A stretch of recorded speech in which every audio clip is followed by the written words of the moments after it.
అడుగుతున్నాను అధ్యక్ష. చరిత్రలో ఎప్పుడూ లేనట్టుగా 9 నెలల్లో 1,00,000 కోట్ల పైగా అప్పులు చేయడం సుపరిపాలన నేను అడుగుతున్నాను అధ్యక్ష. రోజుకి 50 మంది మహిళలపై అఘాయిత్యాలు నేరాలు జరగడం సుపరిపాలన నేను అడుగుతున్నాను అధ్యక్ష. అలాగే బెల్ షాప్స్ ద్వారా మద్యం ఏరులై పారడం సుపరిపాలన నేను అడుగుతున్నాను అధ్యక్ష. అలాగే మెగా డిఎస్సిపై తొలి సంతకం పెట్టి 9 నెలలైనా కూడా అది పూర్తి చేయకపోవడం సుపరిపాలన నేను అడుగుతున్నాను అధ్యక్ష. అలాగే ఉద్యోగులకు డిఏ పిఆర్సి ఐఆర్ ఇవ్వకపోవడం సుపరిపాలన నేను అడుగుతున్నాను అధ్యక్ష. రైతులకు గిట్టుబాటు ధర ఇవ్వకపోవడం సుపరిపాలన నేను అడుగుతున్నాను అధ్యక్ష.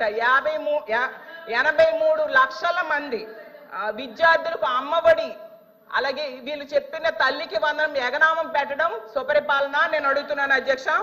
ఈ రాష్ట్ర ప్రజలకు రైతులు 53 లక్షల మంది ఉన్నారు అధ్యక్ష. వాళ్ళకి రైతు భరోసా ఎగ్గొట్టడం సుపరిపాలన నేను అడుగుతున్నాను అధ్యక్ష. ఈ రాష్ట్ర ప్రజలపై 15,000 కోట్ల విద్యుత్ భారం వేశారు అధ్యక్ష. అది సుపరిపాలన నేను అడుగుతున్నాను అధ్యక్ష. 13,000 కోట్ల విద్యుత్ ఛార్జీలు భారం వేశారు అధ్యక్ష. అది సుపరిపాలన నేను అడుగుతున్నాను అధ్యక్ష. అలాగే 60% నిత్యావసర సరుకులు ధరలు పెరిగాయి అధ్యక్ష ఈ 9 నెలల్లో. దాన్ని సుపరిపాలన అంటారా నేను అడుగుతున్నాను అధ్యక్ష. అలాగే మహిళలు సగం మంది ఉన్నాం అధ్యక్ష. మహిళలకు ఇచ్చిన హామీలు ఏ ఒక్కటి కూడా అమలు చేయకపోవడం సుపరిపాలన నేను అడుగుతున్నాను అధ్యక్ష.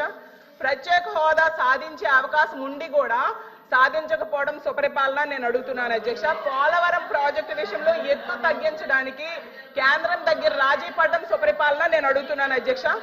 ఎంత దారుణంగా ప్రజలను ఇబ్బందులు పెట్టి మోసం చేస్తూ తమ పరిపాలన సుపరిపాలన అని చెప్పుకోవడం ఎంతవరకు సమంజసమని ఫైనల్ గా నేను అడుగుతున్నాను అధ్యక్ష. అలాగే ఉద్యోగాల కోసం గవర్నర్ గారు చెప్పారు అధ్యక్ష.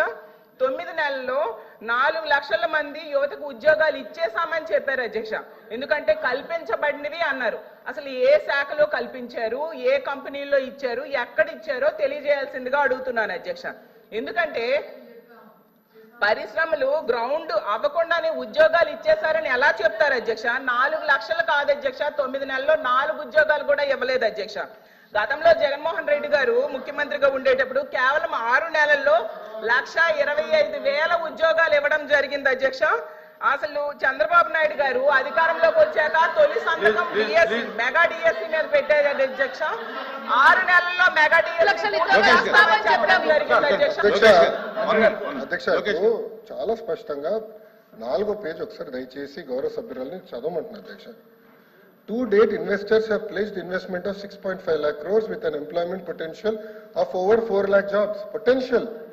ఇచ్చామని ఎక్కడ చెప్పాం మేడం? మేము ఇచ్చామని చెప్పలేదు మేడం, ఇక్కడ పొటెన్షియల్ అని చెప్తున్నారు.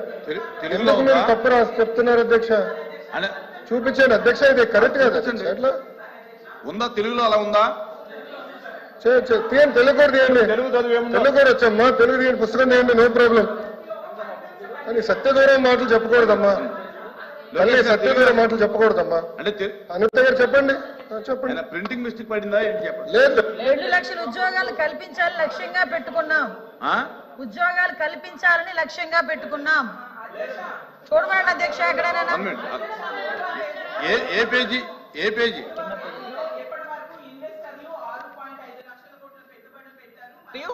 4 లక్షల మందికి ఉపాధి అవకాశాలు కల్పించబడినది స్పష్టంగా రాసింది అధ్యక్ష. నేను అదే చెప్పాను అధ్యక్ష. నేను కంటిన్యూ చేస్తాను అధ్యక్ష. అలాగే చంద్రబాబు నాయుడు గారు మళ్ళీ చెప్తున్నాను, ప్రభుత్వం చాలా స్పష్టంగా చెప్పనండి నేను చదువుతున్నాను మేడం.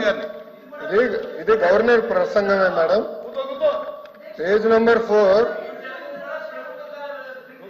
గురుగారు దళితులపైన ఎవరు దాడి చేశారో అందరూ తెలుసండి. కూర్చోండి ఫ్రెండ్, కూర్చోండి.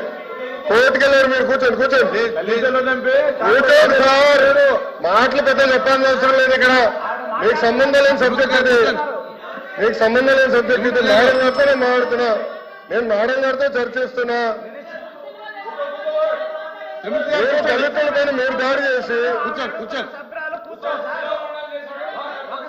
దళితులు గుండు కొట్టించిన వ్యక్తి మీరు మారుతారా?